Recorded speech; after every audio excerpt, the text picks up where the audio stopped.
What is a clinical geneticist? My name is Florence Cornish and I'm here with Nour Elkhateeb, clinical geneticist for the NHS and fellow at Genomics England, to find out more.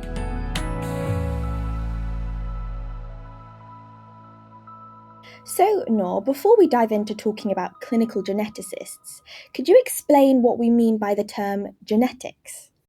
Hi, Florence. So, at its heart, genetics is the study of our genes and how they are passed down through families. Think of your genome as a huge, incredibly detailed instruction manual for building and running your body. This manual is written in a specific language, DNA, which is made up of billions of letters arranged in a specific order. And here is the interesting part: we all have tiny differences in our genetic spelling, which is what makes each of us unique. But sometimes a change in the instructions, a spelling mistake in a critical place, can affect health.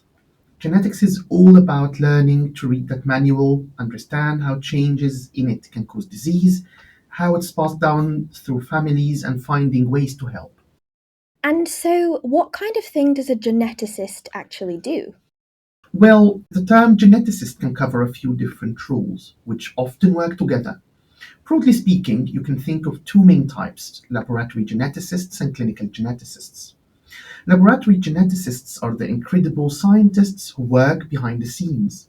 When we send a blood sample for genomic sequencing, they are the ones who use amazing technology to read the billions of letters in that person's instruction manual. Their job is to find the one tiny spelling mistake among those billions of letters that might be causing a health problem. Clinical geneticists like me are medical doctors specialized in the field of genetics, and we work face to face with patients and families in a hospital or a clinic setting. You can think of us as the bridge between the incredibly complex science of the genomics lab and the real life health journey of the person in front of them. We diagnose, manage, and provide support for individuals and families who are affected by or at risk of genetic conditions. And we translate that complex genetic information into meaningful information for the patient, their family, and their other doctors as well. So, let's talk a little bit more about clinical geneticists. What stage of someone's genomics journey are they likely to see you? What are some typical reasons they might get referred, for example? That's a really good question. So, people actually can be seen by clinical geneticists at almost any stage of life and for many different reasons. Let me give you some examples. We see a lot of babies and children. A family may be referred to us if their baby is born with health problems that do not have a clear cause, or if a child is not developing as expected. And sometimes families may have been searching for answers for years, or what we call a diagnostic odyssey, but no one has been able to find a single unifying diagnosis to explain their challenges. And our job is to see if there is a genetic explanation that can connect all the dots. You touched there on the diagnostic odyssey, and I know we don't have time to dive into that right now, but if listeners want to learn more about this, then they can check out our previous Genomics 101 podcast, What is the Diagnostic Odyssey? So, Nour, we know that you see children and families in their genomics journeys. Do you see adults as well?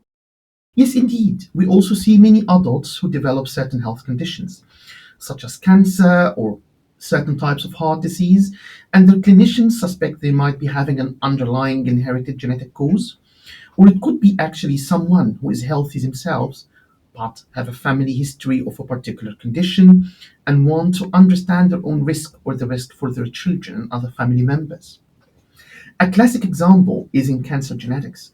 A woman with breast cancer at a young age, or who has several family members who have also had it, she would be investigated to see if she carries a gene change that increases her risk of breast cancer and other cancers. And finding that actually would be critical for the treatment choices, and it has huge implications for her relatives. Also, a major part of our work is in the prenatal setting. So we might see a couple during a pregnancy if the antenatal ultrasound scan, for example, shows that the baby has abnormalities, and the obstetrician might refer them to us to investigate if they have an underlying genetic reason for that. And this can help the couple and the medical team prepare for any challenges after birth and also make informed decisions about the pregnancy. And clinical genetics is unique in that we don't see just individual patients. We often work with entire families, and if there is an inherited condition in the family, it's not unusual for several relatives across different generations to be seen by our team. This family wide approach helps us piece together the inheritance pattern and offer the right tests to the right people, and also ensure that everyone who might benefit from information or screening has the opportunity to access that. So, if someone has a suspected genetic condition, will they always come to you first? Actually, no. The way people come to us is changing. It used to be that you would always see clinical geneticists first. But now, with genetic testing becoming more common, other clinicians, like a cardiologist, and a neurologist, or a pediatrician, might order a genetic test themselves. But these tests can produce a huge amount of data, and the results are not always a simple yes or no. Sometimes the lab finds something called a variant of uncertain significance, which means a gene change that we are not certain whether it is the cause of health problems or not.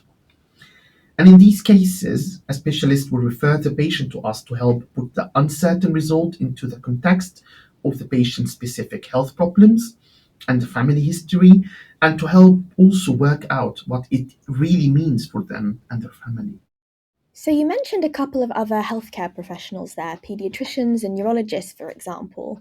Are there any other roles that you work closely with as a clinical geneticist? Well, genetics is never a one person job, and it's rather like a team sport, so we never work in isolation.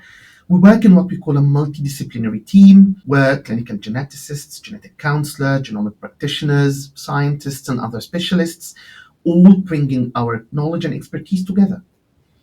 We also work directly with other specialists across the hospital and the NHS.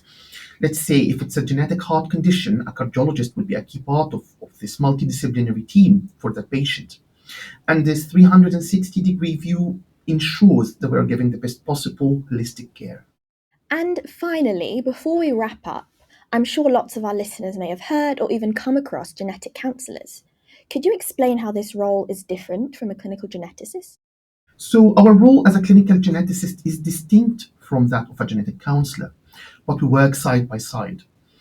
Clinical geneticists, as the medical doctors on the team, were often focused on the diagnosis, and we will perform a physical examination of the patient, looking for subtle clues.